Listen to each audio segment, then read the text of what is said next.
Okay. ఒకటి project అంశం, రెండు దాంట్లో జరిగిన దోపిడీ జరిగితే దాని మీద చర్యలు ఏ విధంగా ఉంటాయనేది రెండో అంశం. ఓకే. ఫస్ట్ ప్రధాన అంశం కూడా ఒక 2 నిమిషాలు చర్చిద్దాం. మన దేశంలో ఎన్నో ప్రాజెక్టులు ఉన్నాయి, ప్రపంచంలో చూస్తే చాలా ఉన్నాయి. 6000 టీఎంసీల స్టోరేజ్ కెపాసిటీ ఉన్నాయి. మన దగ్గర మాక్సిమం 266 టీఎంసీలే. నర్మదా సాగర్ అంటారు, దాన్ని ఇందిరా సాగర్ అంటారు. 6000 కూడా ఉన్నాయి ప్రపంచంలో. ఓకే. అయితే మన దగ్గర ఉన్న దాంట్లో కూడా మన సర్ అబ్దుల్ కాటన్ గారు 140 సంవత్సరాల కింద కట్టారు ధవళేశ్వరం బ్యారేజ్, ఇప్పటికీ మంచిగా ఉంది. కావేరీ గ్రాండ్ ఆయకట్టు తమిళనాడులో, అది ఇప్పటికి మంచిగా ఉంది. అది 120-130 సంవత్సరాల కింద కట్టింది. శ్రీశైలం డ్యామ్ మనకు బాగా చెప్పుకోవచ్చు. ఇంకా దాని outflow capacity, spillway capacity 13 lakhs cusecs లోపలనే, 13 లక్షల క్యూసెక్లు ఎక్కువ. దానికి ఫ్లడ్ వచ్చింది 25 లక్షల క్యూసెక్లు 2009 అక్టోబర్లో. అవును.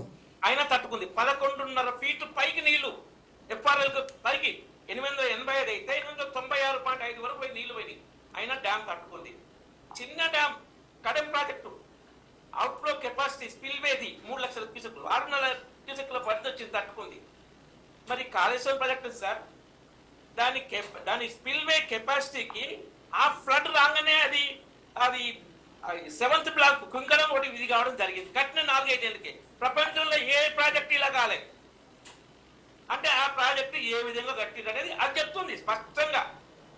అది పూర్తి కాలేదు. కాళేశ్వరం ప్రాజెక్ట్ కెనాల్స్ కాలేదు, దాని టోటల్ ఎక్స్పెండిచర్ పెట్టలేదు. అంతకు ముందే అది డ్యామేజ్ అయింది. అది వీళ్ళు టీఆర్ఎస్ వాళ్ళు చెప్పండి ఒక్కటే పిల్లరు, ఆ ఒక్క పిల్లర్ చేస్తే అయిపోద్ది అనుకుంటుంది. అది గోదావరి నది సార్. గోదావరి నది మీద అతుకుల ప్రాజెక్టు నిలవదు. అతుకుల ఒరిజినల్ ప్రాజెక్టు దాని డిజైన్ బాగుండి కరెక్ట్ ప్లేస్ లో కట్టి మెటీరియల్ అన్నింటి కాంబినేషన్ బాగుంటేనే అది తట్టుకునే అవకాశాలు ఉంటాయి గోదావరి మీద. అది లేకుండా ఈయన ఇంజనీర్స్ డిజైన్ చేసింది కాదు, కేసీఆర్ డిజైన్ చేసి ఆయన ఏంటంటే గూగుల్ మ్యాప్ ఇంజనీర్. దాంట్లో గూగుల్ మ్యాప్ ఇంజనీర్ డ్యామ్ కట్టకుండా ప్లాన్ చేయకూడదు. దాంట్లో అన్నిలో 4 విధాల లోపాలు. మెయింటెనెన్స్ కూడా లేదు, సరిగా మెయింటెనెన్స్ కూడా లేదు. అది పోయింది. అది ఆ అంశం. రెండో అంశం ఏది, దీంట్లో అవినీతి జరిగిందంటే రాజకీయ నాయకులు నాలెడ్జ్లో 10% నాలెడ్జ్ చెప్తారు అది అవినీతి కోసం కట్టిన ప్రాజెక్టే అని. అది ఎందుకు దాని ఎస్టిమేట్స్, దాన్ని కట్టిన విధానం, దాని సిఐడి రిపోర్ట్లు ప్రధాన అంశాలు కూడా అదే ఉన్నాయి. వీళ్ళు సిఐడి రిపోర్ట్ ఉన్నది ఏంటంటే అది వీళ్ళు చెప్పుకున్నది 18 లక్షల ఎకరాల కొత్త ఆయకట్టు, 18 లక్షల ఎకరాల పాత ఆయకట్టు స్థిరీకరణ 36 లక్షల ఎకరాల కోసం. కానీ యాక్చువల్గా దాంట్లో 40,000 ఎకరాలు 97,000 కోట్లు ఖర్చు పెట్టి 97,000 కోట్లు ఖర్చు పెట్టి దాని ఎంత 90 లక్షల కోట్లు, దాని 90,000 కోట్లు దాని ఏంటంటే ఒక 40,000 ఎకరాల కోసం ఆయకట్టు కోసం అంటే ఏంటంటే అది కాళేశ్వరం ఆయకట్టుది ప్రాజెక్టుది. కాబట్టి దాని డిజైన్ ప్లేస్ రాంగనట్లేదు. గుమ్మిడి హట్టితోటి కాంగ్రెస్ వాళ్ళు తెలంగాణ ప్రజలు చీట్ చేశారు. రాజశేఖర్ రెడ్డి జలయజ్ఞం పేరుతో ఘనయజ్ఞం చేసినప్పుడు ఆంధ్ర ప్రాజెక్టులు సక్సెస్ అయినాయి. కొద్దిరెడ్డిపాడు, వెలుగోడు, ఇవి గత 2004 తర్వాత 20 సంవత్సరాల్లో 10-12,000 టీఎంసీల పైగా వాటర్ తీసుకుపోయినాయి. ఒక కృష్ణా బేసిన్కే కాదు, పెన్నా బేసిన్ గుర్తుకుపోయినాయి కృష్ణా నీళ్లు. కానీ మనం 500 టీఎంసీల నీళ్లు వాడుకోలే.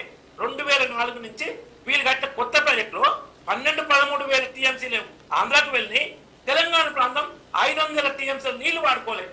ఎంతగా కాంగ్రెస్ గవర్నమెంట్ చేసిన ఏది ధనయజ్ఞం, జలయజ్ఞం పేరు ధనయజ్ఞం. ఆంధ్ర ప్రాంతానికి ఒకరిని ఎందుకంటే సమైక్య రాష్ట్ర ముఖ్యమంత్రి వాళ్ళు తెలుసుకున్నారు తెలంగాణ. అందుకే తెలంగాణ ఉద్యమం జరిగింది. ఈ వచ్చిన తెలంగాణ ముఖ్యమంత్రి చెప్పుకున్న ఆయన దోచుకున్నట్టు నిలువు దోపిడీ చేశాడు. అయితే ఇది ఎంతవరకు అమలైందంటే మనం ఈయన అక్బర్ ఓవల్సి మాట్లాడాడు. రెచ్చగొట్టి మామూలు కాదు, హిందూ ముస్లిం కాకుండా మన శ్రీరాముని తల్లి కౌశల్యాదేవి ఎక్కడెక్కడ తిరిగి రామన్నాడు. వీటి మీద కిరణ్ కుమార్ రెడ్డి కేసు పెట్టాడు. ఏమైంది ఆ కేసు ఆఖరికి? ఆయన నేరం చేసిండు కానీ శిక్ష వల్లే. సార్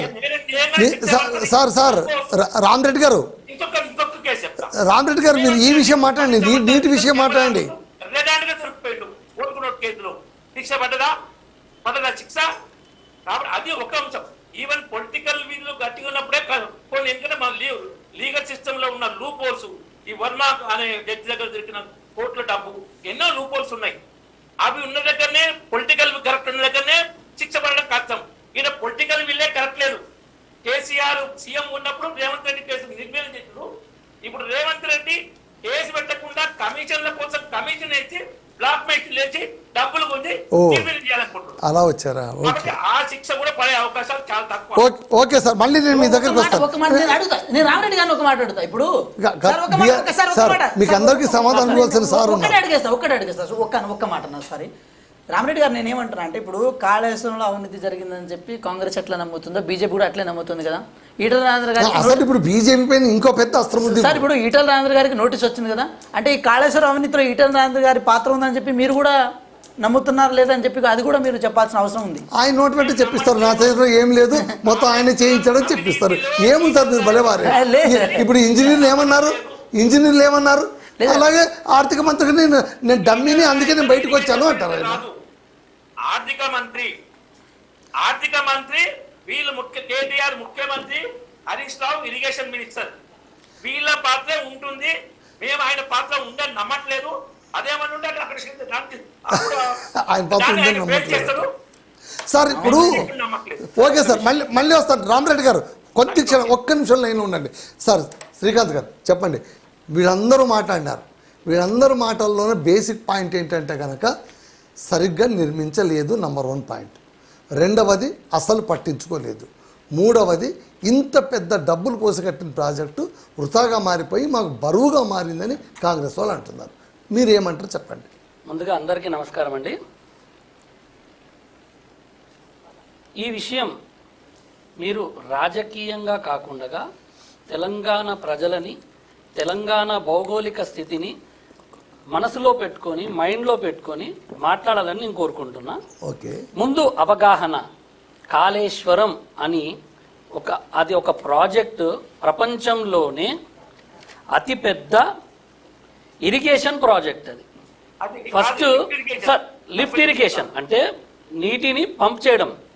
అయితే ఈ విషయము మనము తెలంగాణ, అసలు నీరు ఎక్కడి నుంచి మనకు వస్తుంది, తెలంగాణకి ఎంత వాటా ఉంది.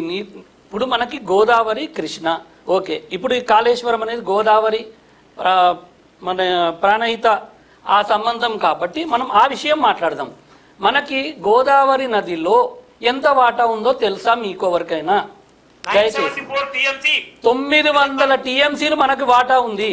900 టీఎంసీ మనకి హక్కు ఉంది తెలంగాణకి. కానీ భౌగోళికంగా మనము ఎంత వరకు రిజర్వ్ చేసుకునే అవకాశం ఉందో తెలుసా? మన తెలంగాణ అనేది చాలా ఎత్తులో ఉంటుంది.